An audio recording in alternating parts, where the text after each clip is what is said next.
Hey, what's going on? Welcome to another episode of AngularAir. I'm your host, Justin Schwarzenberger, and we're back from ngConf and we're ready for another episode. Today, we are going to be talking about a new conference, Framework Summit. It should be pretty cool. Good discussion.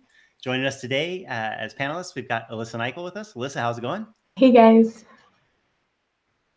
And our guest today is the Joe Eames. Joe, how's it going? Good. Doing very well, thanks. All right, so ngConf is over. You kind of have a big part in that. How did that go? It went excellent. I think that most of the feedback was that it was our best ngConf yet. It was absolutely exhausting for me. Like, I'm still sleeping 14 hours a day to recover from the lack of sleep from the week of ngConf. But yeah, everything went really well.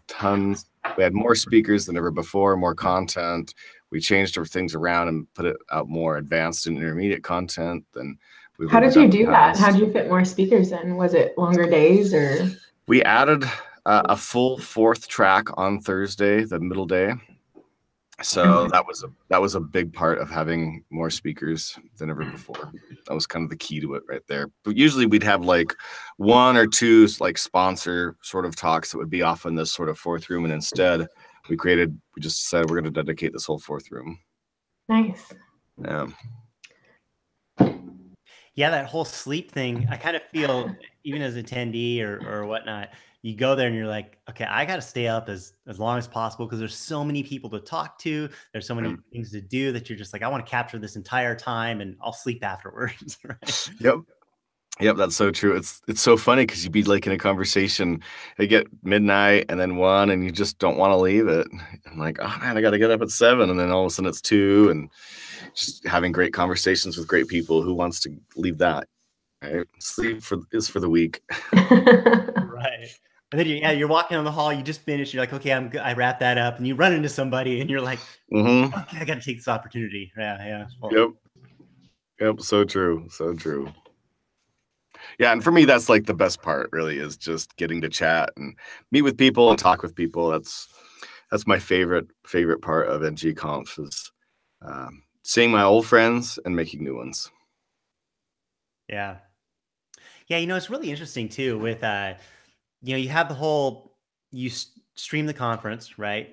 And then the videos were up right away, really quick this year. So access to all that content, right? So people who even didn't attend the conference get that opportunity to see all that content, right? So then you're kind of like, what's the draw then to come and attend the actual conference, right? But it's this interaction that you can have with everybody that is such a big value, right?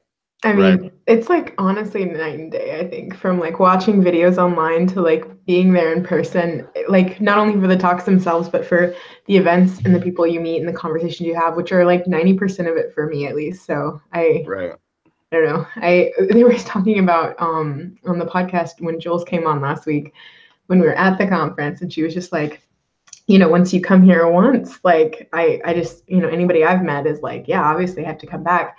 And so I'm always wondering, like, well, what's going to happen? Like, because the plan is never to grow the attendees, right? Like the amount. So I'm just like, well, what's going to happen if everybody wants to come? Hey, Mike. Yep.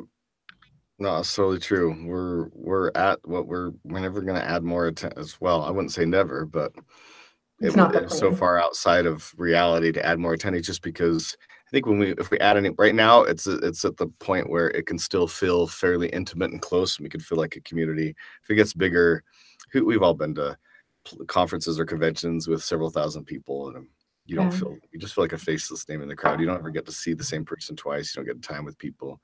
But coming to ngConf, all that stuff is possible. I mean, where else are you going to sit down and play Dungeons and Dragons with Brad Green for a couple hours, right? ngConf, that's the place. Yeah, and it's really interesting as when you're attending and you're sitting there, you're thinking, okay, there's a talk going on, but I'm in this conversation. What do I do? And knowing that like it's recorded, you're gonna be able to watch it. You kind of go, you do want to see it live sometimes, right? But there's still this like, okay, I'm good. I can take in this conversation. I can continue it, right? Because I'm still gonna be able to digest and kind of take in everything. So yeah, it's really cool. Right. Yeah, for sure. So Hey, are you organizing another conference? Is that what's going on here? Alyssa, all I do nowadays is organize conferences. Right. Not sleep. Mostly they don't go super well. What? Conferences are hard. They're super hard, right? I've done 3 conferences that we did once or twice and then didn't do again now. And I got 2 new ones starting up this year. I hope those ones last for a lot longer and have some of the success that ngConf has seen. But who knows? Who knows?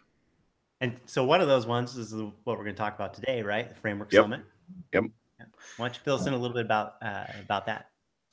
So the backstory to Framework Summit, I think, is a little bit interesting, as well as just the whole entire concept of the Framework Summit. So, and that's another funny thing is just the name, right? We keep having this fight with my partners, some of the other organizers, and some of the staff about, is it the Framework Summit or is it just Framework Summit, right? And like all names, when you use it enough a certain way, then you get used to it. And we haven't used it enough either way for at least me to be used to it one way or the other. So I keep calling it the Framework Summit or Framework Summit. But the idea actually came out of one of the original organizers of ngConf, Merritt Christensen, who's no longer on the organizing team anymore. He's moved on to other things. But he had this idea early on, which we used to call it the Tri-Conference. Right. And the Tri-Conference was Ember, React, and Angular. So we had this conference about all 3 of what at the time were the really big frameworks, very popular frameworks. And so that we never did anything about it, but it kind of spun around in my head and spun around in my head. And then the last couple of years, I've felt like I've seen more what I feel like is a need and opportunity there. So around a year ago, we started sort of pulling the trigger on it. Conferences take, I don't know, a year and a half to really put together. Started pulling the trigger on it and figuring out how best to do it, and put together a really amazing organizing team. Like, I can't believe I've got the opportunity to work with all these fantastic people. John Papa, Dan Wallin, those are names that everybody here will likely recognize or possibly recognize. But Tyler McGinnis, who's a big personality in the React world. Sonny Leggett, who runs Zero Slope, that runs does all the logistics for ngConf. Merritt Christensen, the original organizer, one of the original organizers of ngConf. Murphy Randall, who's a big Elm personality. Tracy Lee, who is she's big in like every community. Sarah Drasner, a big Vue personality. Sean Larkin, the core contributor to Webpack. So just this amazing organizing team. Dave Smith, who is doing stuff off with Amazon right now, but also was a big part of both the Angular and I think for a while React communities. But just a fantastic organization team. That's like the biggest organization team. Did you just list like 10 names? Like, let's see, I think we're at 11. Okay. Including myself. If you add myself, like 10 names plus me, that's 11. Yeah, it's a big organizing committee for sure. Okay. Is that usually, like, since you've done multiple conferences, do you usually have a group that big or not really? No, not really. So, or how you set up your organization team can vary a lot from one conference to another. And I've seen a lot of different conferences do it a lot of different ways. But the way that this sort of works out is there's a couple of us that spend a lot of time, and then a lot of people who just show up and they're there to kind of give the direction, right? Put the input, like, how should we do this? How should we do that? And give direction. And then a few of us spend the time actually making things happen. So I feel like that's the best use. There's a lot of people on that organizing committee who are very busy with the things that they do. So they don't have time to spend a lot of time actually making things happen, but their input really makes a difference in what's the best way to do this or what's the best way to do that. Okay, so you've named it as Framework Conf and gave us a rather impressive list of organizers. What's the 30-second pitch of why this conference and what would somebody get by attending? The 30-second pitch is, as a web developer, I think the most important decision you make is which framework you're going to be using. And so if that is the most important thing that goes on, I mean, you spend more time with that, then why shouldn't there be a conference that actually focuses on those things as a whole, rather than just picking one of them or just picking talking about all of anything to do with JavaScript at all, which is really the situation we've got right now. You can go to AngularConf, VueConf, ReactConf, or you can go to a generic JavaScript conference or something even more generic than that. So I think there's value in something that focuses on all of them and talks about what they have in common as well. So is it going to be multi-track where you can essentially focus in on one, or is it going to be single track where you're not forced, but you're encouraged to learn more about something that you may not be as familiar with? Yes. The answer to that is yes.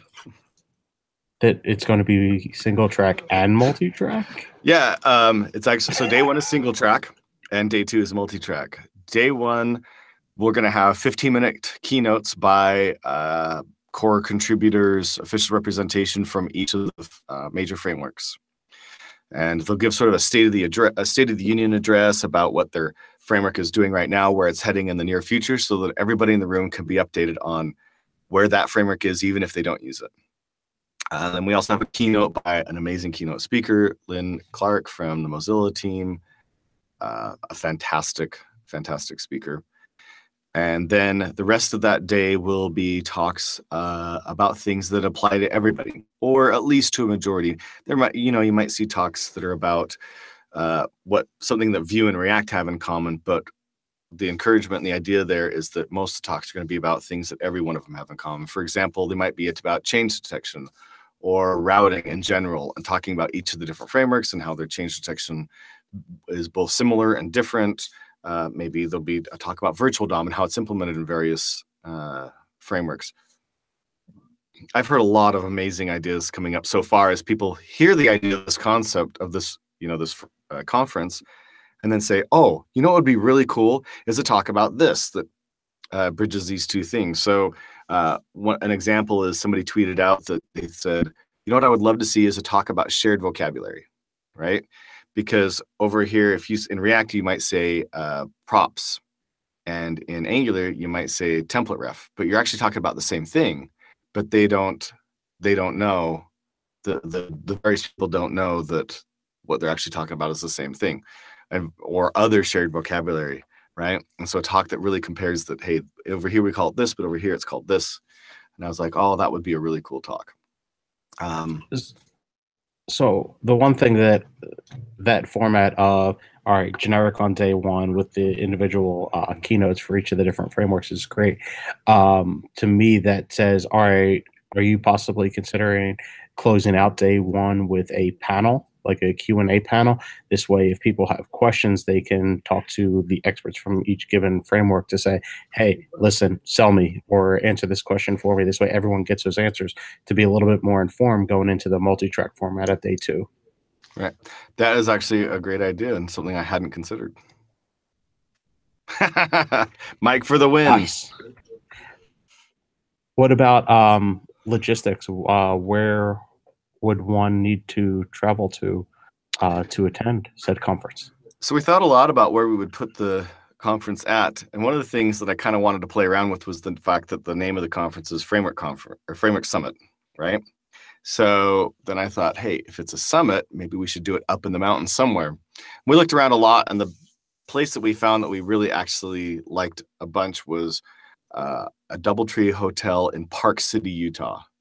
So we looked around. The size is right. It's a really nice hotel. They use it for the Sundance Film Festival as a theater, and it has kind of the right format and ability to do single track and multi-track as well.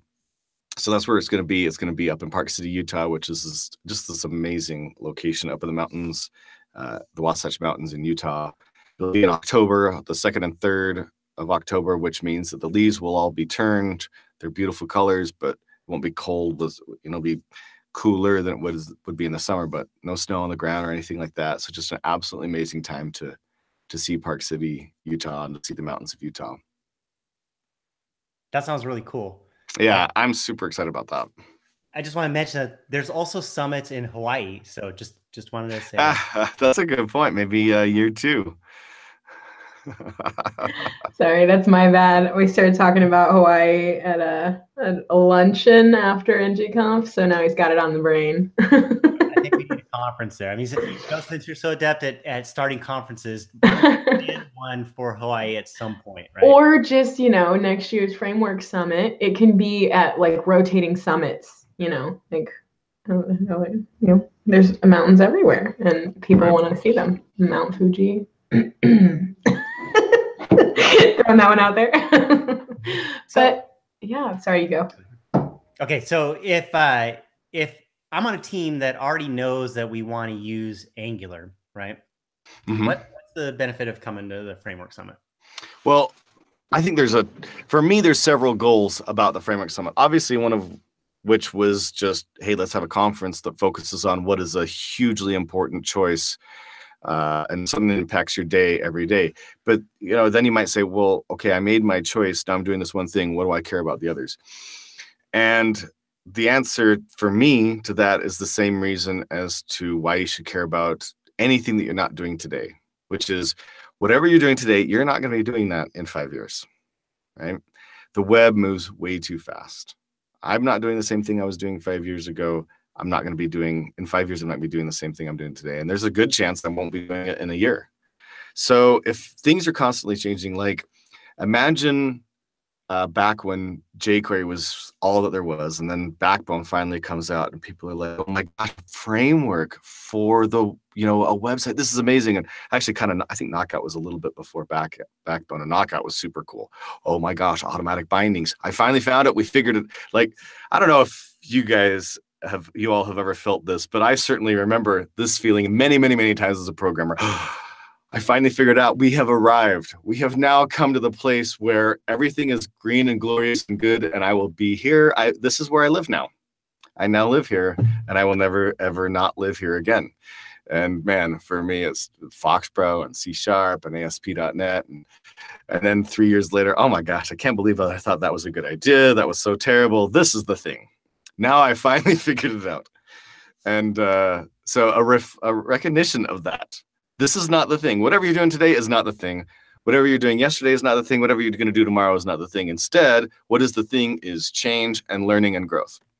So that's part of it, is just whatever you're doing today is potentially not what you're going to do tomorrow. Why hurt yourself by putting on your blinders and saying, I don't want to know anything about anything else that's going on other than what I'm getting paid to do directly today. And two, there is so much opportunity to learn things about the framework that you're working with by learning about the other frameworks and how they do things.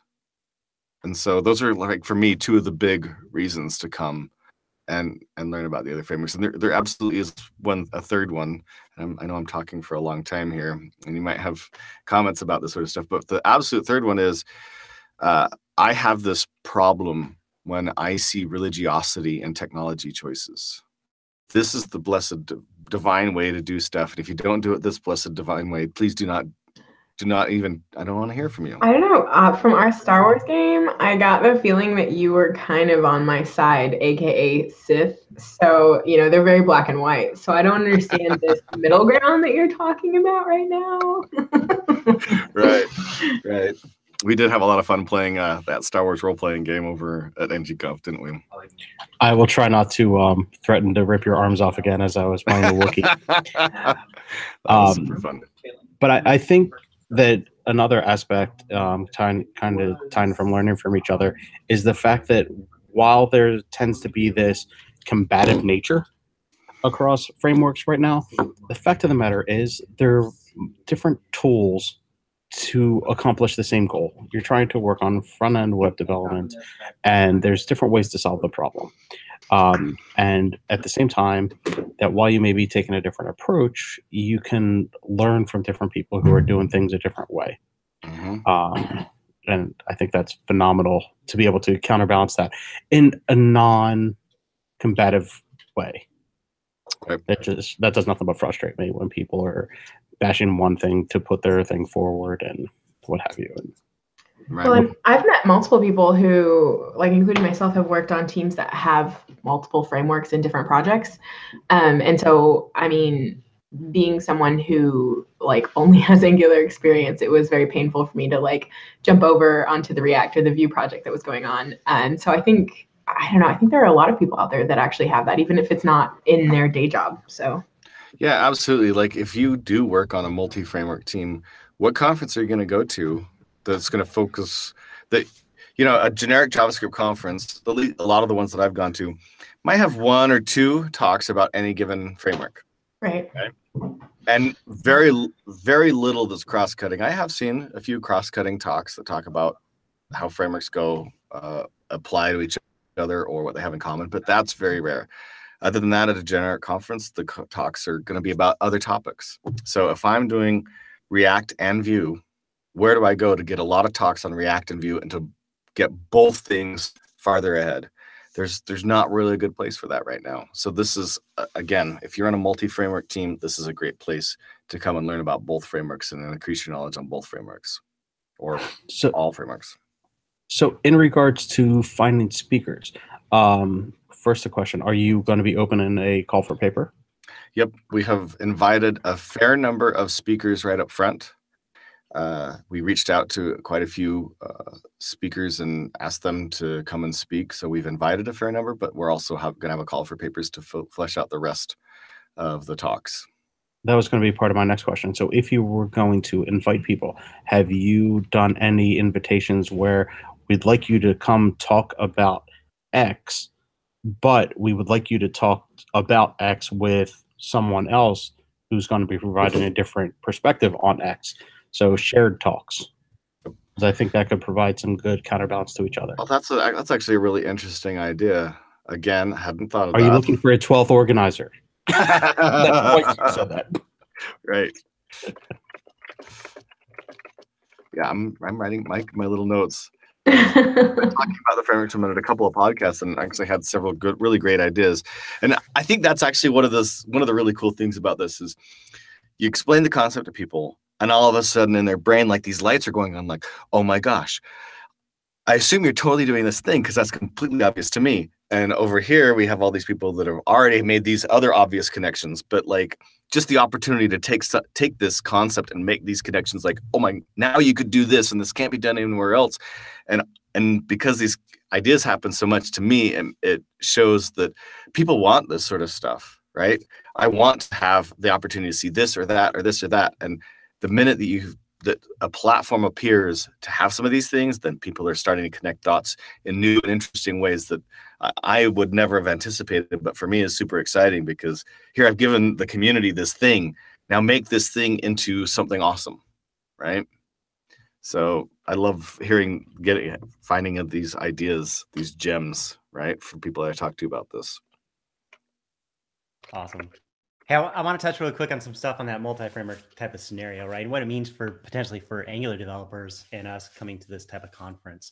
I think in the enterprise, yeah, go ahead. Since we mentioned the CFP, I do want to mention that it opens up May 1st. Cool. And then you just get that through, we haven't even mentioned the website. Is that where they would go to do the CFP? Yep, frameworksummit.com. If you just Google Framework Summit, you'll get right to it, or frameworksummit.com. Fortunately, it was actually a very low contested name. Didn't have hardly any conflicts. It's always nice when that works out. Yep. Nice. Cool. Okay. So multi-framework, right? Mm-hmm. I think in the enterprise, there's a lot of scenarios where at an enterprise level, you have multiple teams that are working on different aspects of the software that supports that enterprise and using different platforms, right? Different frameworks to do the different things. So you may be working on Angular in one of those scenarios, and that's your core focus. But there's this drive to share code and share, functionality across these other teams, across your entire ecosystem of the company. Right. And things like, Angular elements are coming into play where that's going to help bridge that gap where us as Angular developers can be thinking about how we can make our Angular code reusable by these other teams within our enterprise that are building with Vue, React, whatnot, right? Right. So I think one of the compelling things that you mentioned earlier is this notion of getting us on the same language to describe these patterns and these scenarios that are across the different frameworks. And I think that's going to go very far for helping us as Angular developers, especially in the, like when we think about the element scenario of when we put state management in there, we put these other things, like how are we going to articulate that to these other teams that are going to use this? Yes, in Angular element scenario, they're like custom elements, so kind of the basic web interface sort of things, but there's still going to be these commonalities and this functionality that go across there. And so the ability to talk about that and then understand it from another framework's perspective to see how you can communicate that, I think that's going to be really key. And that's one of those benefits of us as Angular developers, understanding these other ways that these frameworks pull off working, like was mentioned, in the same realm of building web applications. Right. Definitely, for sure.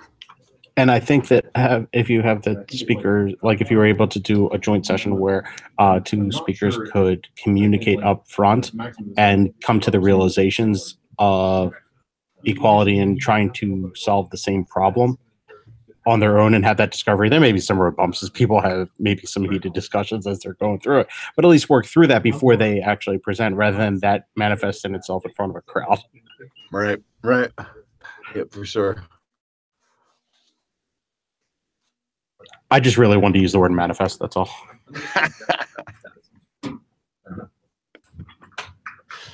Nice. So did you just kind of like sit there and say, oh, I got an idea for this conference, it just popped in my head, let me make this happen? Was it years in the making? Was it, I mean, touch a little bit about that, but like how does it come into play of like, I'm going to build and do a new conference? It was funny because we talked about it forever, and some of the Angular, the ngConf organizers, we've been chatting about it quite a bit, and yeah, we all thought it was a nice idea, but nobody was ever really ready to pull the trigger. And I'm not exactly sure what really kicked it over for me and made me say, all right, that's it. I'm gonna make this happen. I don't remember. There wasn't some beam of light from heaven that finally said, get so. Oh, none of that. One day I just said, this is too good of an idea to not happen. It was really what that was for me. Is we talked about it a ton. I knew it was a good idea. It kept coming back up in my brain of this is a great concept. This is a great possibility. And one day I finally said, it's too good. I've got to make this happen. And so I started thinking about who would be the right team of people to help me make this happen. And obviously what it can't be is, 2 or 3 Angular people, but we're going to make this framework stuff happen. It had to be a team of people from across the widest variety of backgrounds and technology backgrounds, both the typical diversity diverse backgrounds that we think of, but also something we don't often think of, which is a technologically diverse background. So I sat and went through all the people that I know or had heard of and started working on that list and invited a bunch of people and ended up with the list that we've got. So when will tickets be on sale? Tickets are on sale already right now. We've got our early bird tickets. Let me double check when those expire. Early bird tickets are $650 and they expire, I think, pretty soon. We go to the regular tickets, which go up $100 to $750. So you could buy tickets right now, no problem. We're going to put our workshops on sale here pretty quick. May 1st, actually. So 7 more days is when the early bird tickets expire. Okay. And then the regular tickets go on sale. So I know that as I've been chatting that I've been going against the combative nature, but I want to go the opposite direction. What framework was used to write the website? For the Let me see if I can find out. I clicked through it. All I could find was artifacts of jQuery. Mm-hmm. So the framework that was used to build this is not a JavaScript framework. It's actually a tool called Webflow. What? So yeah, it's a tool. What are you talking about, Joe? Right tool for the right job. In fact, I mean, that's another great concept with what's going on here is it's not about there is one blessed right tool. There's right tools for the right job, and that idea makes sense. If you're on a team and it's time to figure out what we're going to build our next thing in, and you all know framework A, then framework A is probably the right tool for the job. If you see that, oh, framework B is 3% faster according to the speed metrics, we should go to framework B, right? That's probably not the right move, right? Right tool for the right job. And what makes the right tool can vary. But what I used is a tool called Webflow. If you've seen the advertisement, see these advertisements for Wix all the time. It's, it's like this GUI build yourself sort of a thing. So Webflow is that same idea, concept, or like WordPress, same sort of concept. It's a tool for building websites. But what's really cool about Webflow, I'm going to give them some little bit of free advertisement here, because I was one who built the whole site, and I was really highly happy with it. You could buy themes and then just apply them like you can with WordPress, but their GUI editor for doing the design is basically, if you could imagine taking actual CSS, all of what you know about CSS, and making just a GUI for that. They actually built that. So I was able to leverage everything that I know about CSS while still making up for my grand deficiencies in both CSS in general and design, because I was able to, purchase an existing template and use that. And then I paid a designer to help me out with some colors. And other than that, I was able to do, most stuff myself. Merritt Christensen, one of our organizers, actually works for the Webflow company. And so he just suggested it, but I went and checked it out. It is super awesome. Plus they have their own database for the data. So I can have the regular staff who aren't web programmers actually be able to get in and update it. And when new speakers come online, update the speakers. When we start creating the sessions and pick the sessions and coordinate all of that. And there's just a nice little database for them to go in with a really good GUI for them to add in new elements and manipulate the data that way. And then they can publish it to the site without messing with the actual design. So it's a really great tool. I really enjoyed working with it. And that's what we built it in. And we avoided the whole, what framework are we going to build the website in? And I appreciate those efforts to go that far with your dedication to the concept of the summit. Right. Yeah, what's great about that for us on this side is that means you can focus your efforts on making the conference epic, right? Which is ultimately what you want to do, what we want you to do, that sort of thing. Yeah.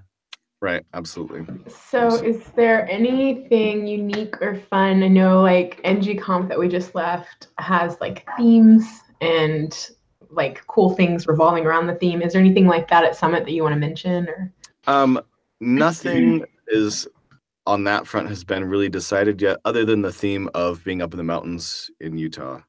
So we're working on the opportunity for people to come in a little bit early and get to see some of, check out the mountains, maybe go on a pub crawl in Park City, or do some guided hiking. Obviously, people could just show up early and do hiking on their own, but taking advantage of the fact we're up in the mountains. We're trying to hook that up. That's probably going to be along what our theme will be. Probably won't come up with something too far out like Star Wars or anything like that. Right.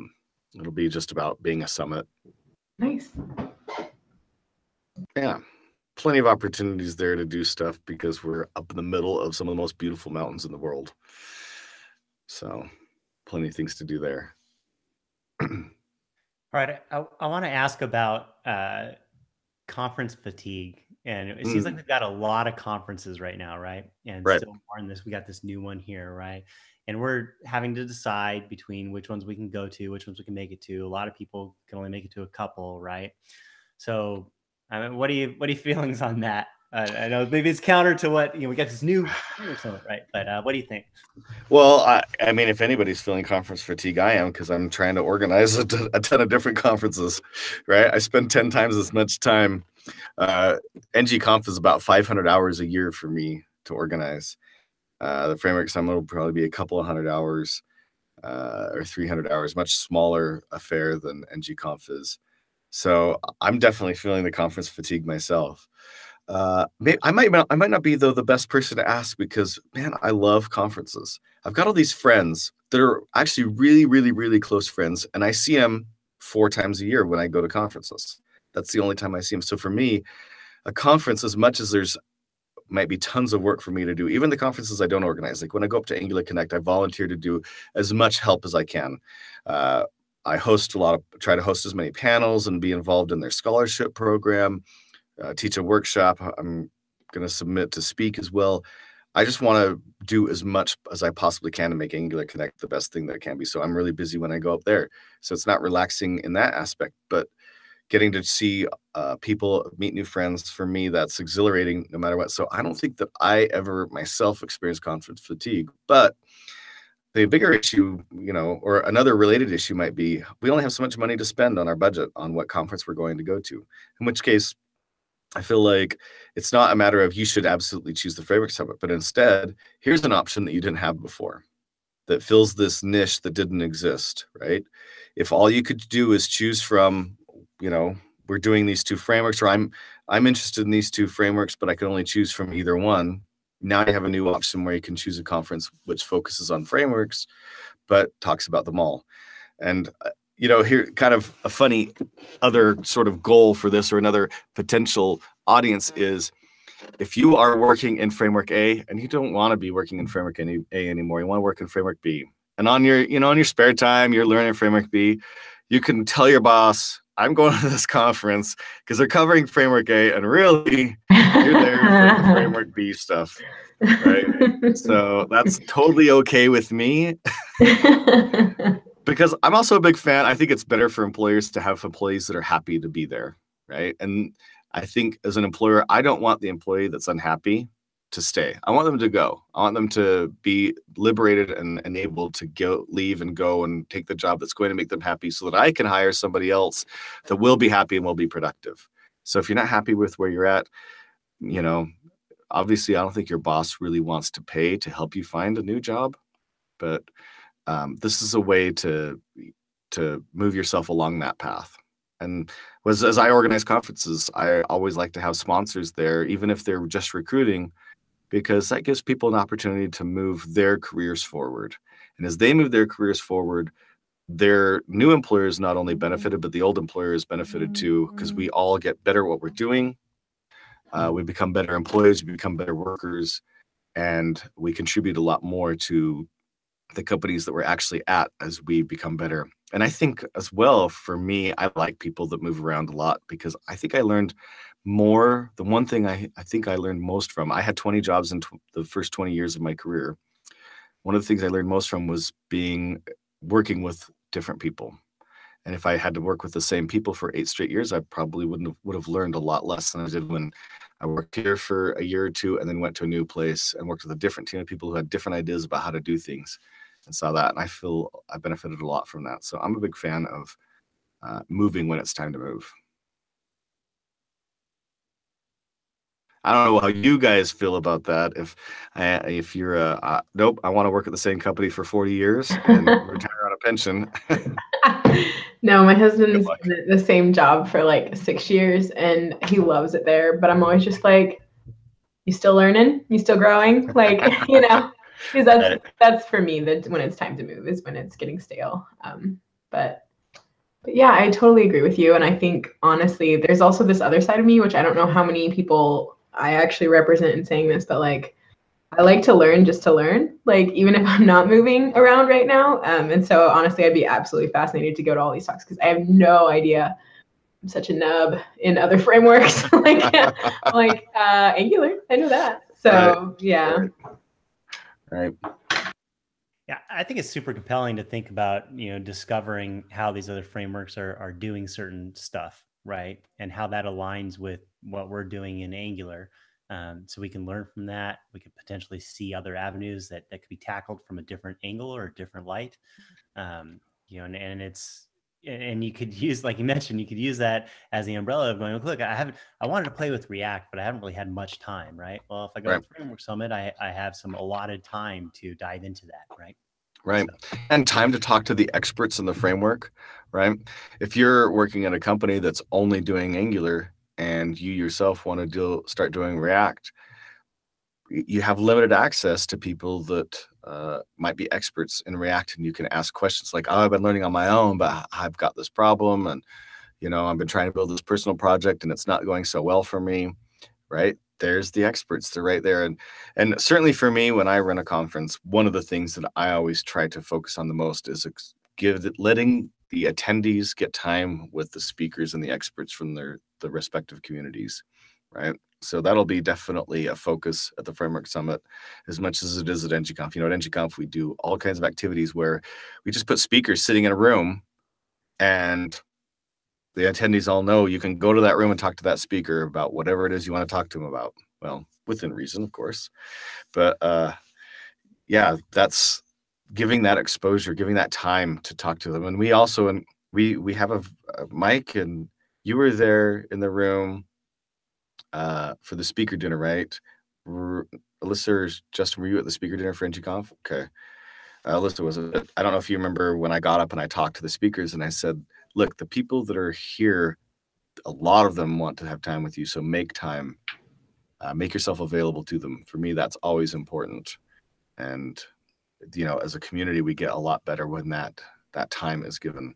So just having the opportunity to go talk to experts in something that you don't have access to experts is a big thing. I think another big thing, of course, is always when it's time to do a new project, you might reconsider what framework you're going to use. This is a great place to go and find that out and explore that. So. Yeah, and some of these speakers on here have experience with different frameworks. So that's the other thing, is that they can kind of speak to the differences and the comparisons and things like that. So that's pretty powerful as well. Yeah, everybody would have their different journeys because everybody sat there and said, all right, I would like to get involved and I need to do something with front-end framework. So which do I choose? So everybody's gone through that thought process.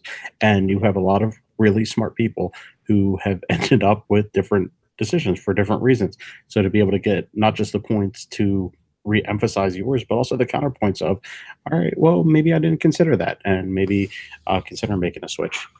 Right. So one of the big things going around with a lot of different conferences nowadays is diversity and inclusion. Are you taking any particular steps to make your speakers diverse, your attendees diverse, to make sure that everybody is able to be included and B, to feel included? Yeah. So there's probably a few aspects of that that I could speak to. Let's talk about speaker diversity to begin with. One of the things that was really important to us as an organizing committee, that we have a diverse speaker list. And when you're organizing a conference, you could be limited in the ability to produce diverse speakers just because you're subject to who submits to your CFP usually, right? And I've organized a local conference here in Utah, and Utah is a state that has something like 2% African Americans in the population, like super low amounts of diversity. It's just a natural byproduct of who actually lives here, right? So when you're talking about a small regional conference, it can be very difficult to find diverse speakers from certain groups.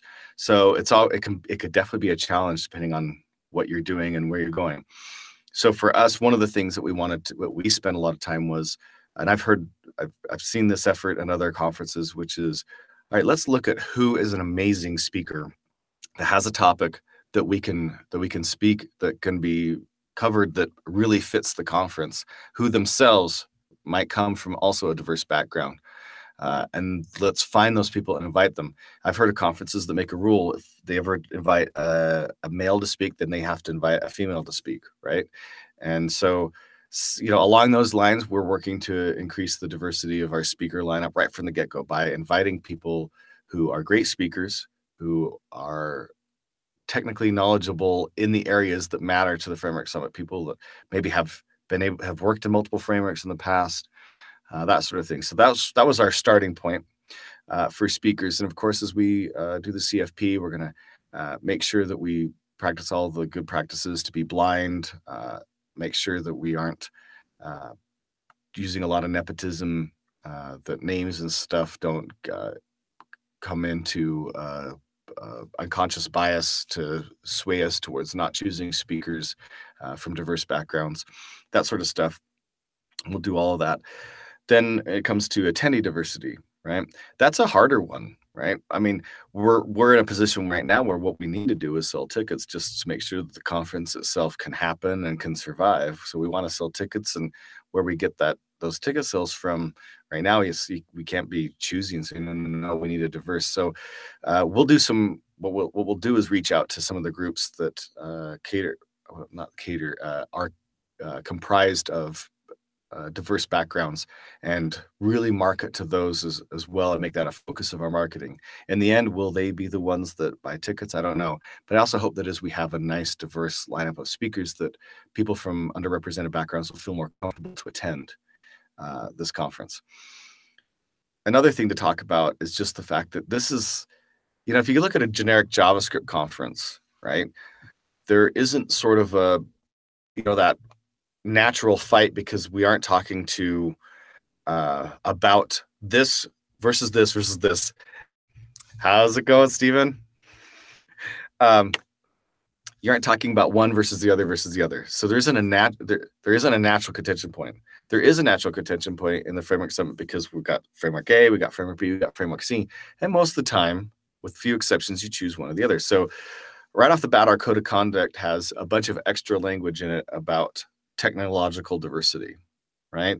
And that naturally bleeds over into other aspects of diversity. So I think there are a lot of code of conducts out there that do talk about technological diversity and respecting your technological backgrounds or choices.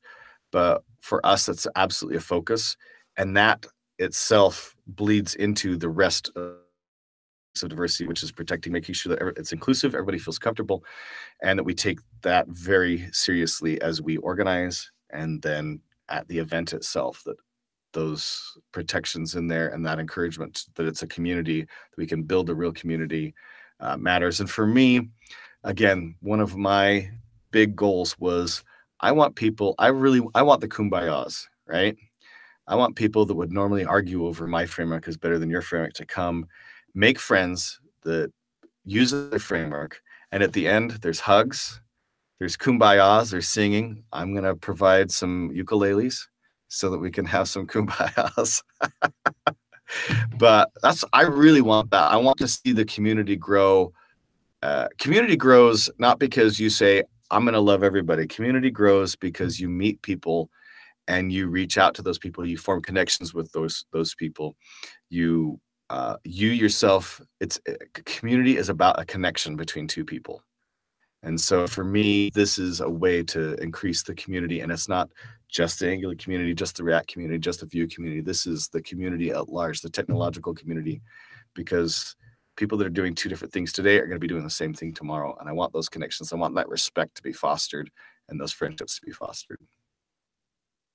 Yeah, and I think it's empathy that drives that, right? I think it's very key for in this setting, right, with the Framework Summit, to get buy-in and acceptance from the speakers that create that content, to be really on top of the content they create, the way that they present that content, to be very empathetic and understanding, and say, this is why I chose this, but it's not the end all be all. And that language that you talked about of conveying that look, we're embracing the other. This is just how we do it here. Will go a long way to then permeating down, and we see it in the Angular community. I think that's one thing that's driven from the Angular community early on, was the Angular team, the speakers that kind of flow down from the top as the example for attendees and other people in the community to follow. And I think you have that opportunity. If you do that with this Framework Summit, then hopefully the discussions around that will be centered around that same type of mentality, which would be extremely beneficial. Right. Yeah, absolutely. Absolutely. Are is it gonna be streamed? Is it gonna be something that people can watch online? Yep, it'll be streamed. Yep, that's always been an important point to me. I mean, obviously not every conference is gonna have a budget to be able to afford streaming, but when it's possible, I much prefer that we're able to stream. I understand that some conferences, due to various economic forces, sometimes feel like it's best for them to not stream and then publish videos after like a few weeks or a month to encourage people to actually attend in person. And obviously, we want this conference to be financially successful so that it can continue to happen. But for me personally, and for all the people that I've ever done an organized a conference with, the goal is never about um, anything other than building community and giving back to the community. That's why we run conferences, is because we love community and we want to give back to the community. So being able to stream to people that can't come for any reason, but certainly that they can't come because of financial reasons. So that's what the stream is for. It's for so that everybody can participate and enjoy, and there isn't tiers based on, financial strata. I think that helps drive home the final point of the inclusive nature of what you were talking about. It's not just inclusive for when you're here, but inclusive to others who may, for whatever reason, may not be able to attend, whether or not it's travel cost or family. I know that I've had a few people that were hoping to go to a conference, but just had a kid or something like that, that weren't able to attend for that reason. So it allows people to still feel part of the conference, even though they may not physically be able to be there. Right. Yeah, and of course, if you're doing like a multi-track conference, sometimes it doesn't make sense. Like you can't stream 10 or 15 different streams at the same time. So I'm not 100% sure if we will stream all of our tracks on day 2 or not, or if we'll just pick one and stream it. But the companies that we've used in the past have been very good about being able to actually upload the talks usually within an hour. So even if some content isn't live streamed, you can watch it on such a short delay that it might as well be live streamed, that there's no real delay between when the talk is given and when the topic is available to be watched. Yeah, and I think when we talk about like the efforts on the inclusion for the ticket purchases and the attendees of the conference and stuff like that, something like ngConf has this scenario, like you mentioned, with the videos, right, being available, the stream being available, the videos being available, but ngConf extended as well, and getting those events. And I think there's I've been thinking about this a lot lately, that there's space so we could put more effort into that scenario of saying, look, there's that benefit of attending the conference and getting the networking, but all this material and all this stuff that you can gain from that can be leveraged without attending the conference. And how can we build a better awareness and get that out to people more? Like, hey, there's this whole ecosystem of stuff that you could experience this conference without necessarily attending. And how can you get more people on the track that want to be included, say, look, here's this other opportunity to do all this other stuff as well. Right. Speaking of possibly if you were down the road of only being able to live stream one of the tracks, are the tracks going to be limited to one per framework, or are you also going to have other tracks that may be more generalized? I think that based on, and of course we'll have to see based on what talks are submitted through our CFP, but my anticipation is that the topics will actually change. So you might have an Angular talk, and then in that same track, the next talk is a React talk, and then the next talk is a multi-framework talk, right? And then something else. And that also depends on how we are able to craft and put together. But certainly what we aren't going to have is we're going to have, this is the Angular track, and this is the React track, and this is this track, because certainly right now, there are some very popular frameworks, and the majority of people who watch, the majority of people who attend are going to be using one of this small set of frameworks. But in the same way that we want diversity from our attendees and from our speakers, we want diversity from our frameworks. So even frameworks that aren't heavily used, we would like them to have a place at the Framework Summit, so much as we actually have time and space to give them, right? So as an example, I've reached out to a particular community member and asked them to prepare a talk on a framework that was recently published by the company that runs Basecamp. What is that? Something Signals 20. Oh crap! I know this. Is it 21? I can't remember now. I'm making a fool of myself because I can't remember the number. But DHH, David Hannemeyer Hansen, who invented Rails, and his partner Jason, I'm not sure how to pronounce it, Fried or Freed. They created this new framework called Stimulus. And it's what's for me very interesting about it is it's a really unique take on the idea of a framework, because it's a very light front-end framework to go along with what Rails is.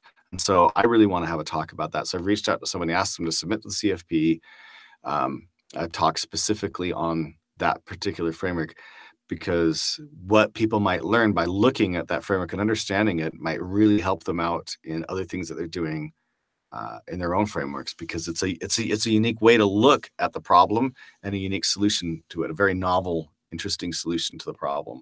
So for me, I want that opportunities there for people to see things that are different.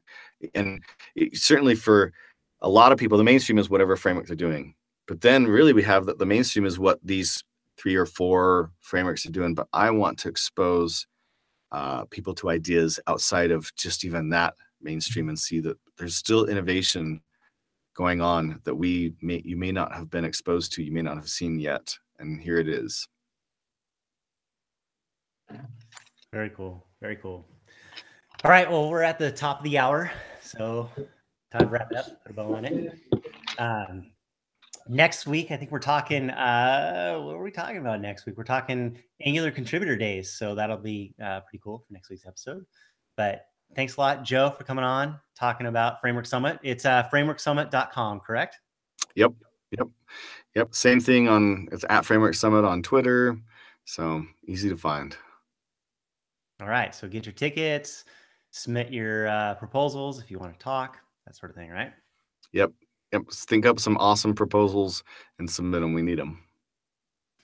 Awesome. All right. Well, until you plan your next one, thanks again for coming on. Really appreciate it. Yep. Thanks. All right, everyone. Take care. See you next week. Later.